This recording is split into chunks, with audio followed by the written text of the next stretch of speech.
Hey y'all, before I start talking to you today, the first thing I have to do is give you a trigger warning. And I'm not saying trigger warning to like clickbait trigger warning. It's a real trigger warning about intimate partner violence. A trigger warning about violence, misogyny, drowning. I can't believe that I didn't see it coming. Yeah, I found out what happened with Uncle Diesel and Cecilia. I found out the end of their story, and it's pretty disturbing. So, trigger warning. This is a chance for you to leave, a chance for you to turn this off. Uncle Diesel writes, "When I started with her, I wanted it to last forever. But for me, forever usually meant 6 or 7 months. I really wanted it to go on with her. Go on for a year or two even. She was so beautiful I could just stare at her and feel happy. She was so vivacious, I felt like I was her age when I was with her, but also a little relieved when I dropped her off home. Then I thought nothing could be better than to watch her grow even more beautiful as she grew heavier with my child. I never called my priest friend. It would be easier to explain once we got there and spoke face to face. I thought I would love to watch my boy grow up as I was growing old. If being with her made me feel young, being with her and our baby would make me feel like a whole new man.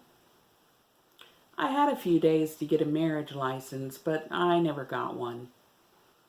She didn't ask. Maybe she didn't understand. I remember I had something planned to tell her if she did bring it up. I don't remember now what I had planned to say. When she was telling me about the pink dress, I pictured her twirling around in a sweet little house. She told me about picking a couple of bags and how she would sneak them out of the house. I told her not to tell her sister or get any of the others in her plot.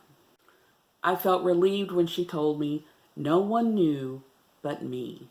When I put the chains in the trunk, I planned to tell her my bags were in there. I would put her bags in the back seat.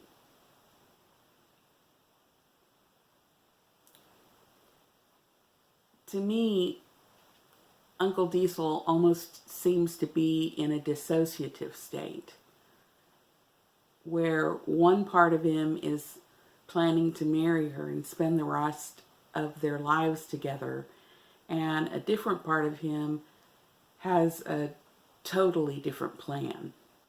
She was more beautiful than a movie star when I picked her up Saturday morning. She smelled as fresh as the flower she looked like when I gave her a twirl. That pink dress made her hair and eyes look as beautiful and shiny as onyx. My breath stopped. My heart leapt to my throat. She was mine and only mine at last. And my eyes would be the last to see the light in hers. I headed north. I got us some coffee and donuts. And when I handed in the drinks to her, I realized I had been working a plan in the back of my mind the whole time. I knew exactly which tucked back fishing spot I'd take her to. No one ever came up on me while I fished there. No one would see what I would do to her there.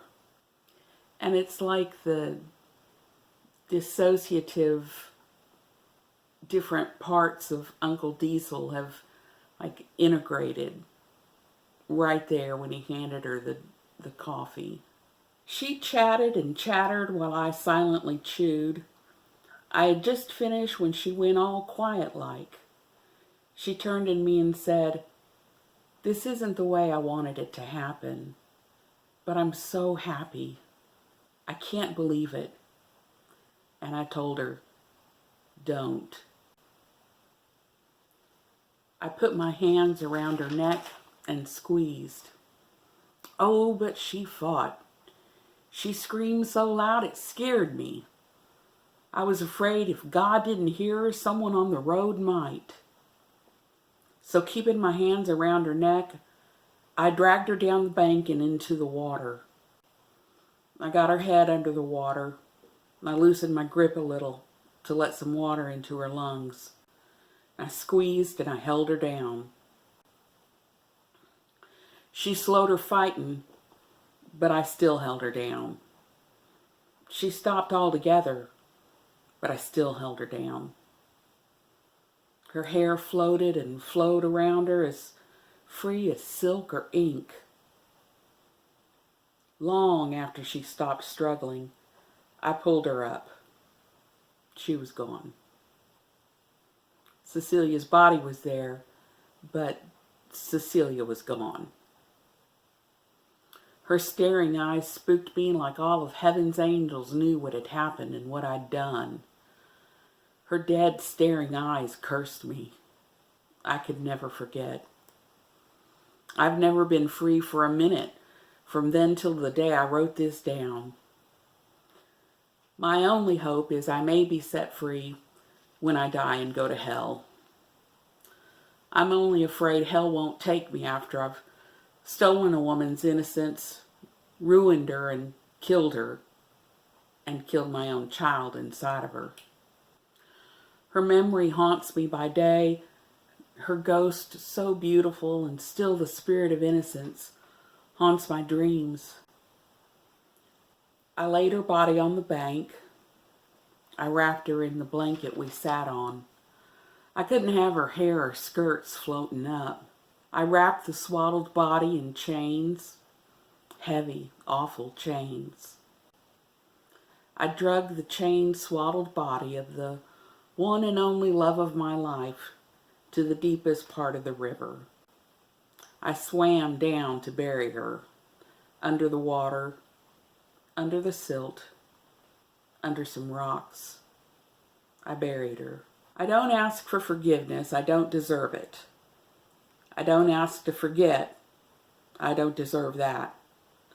I'm thrice a coward. I couldn't do the right thing.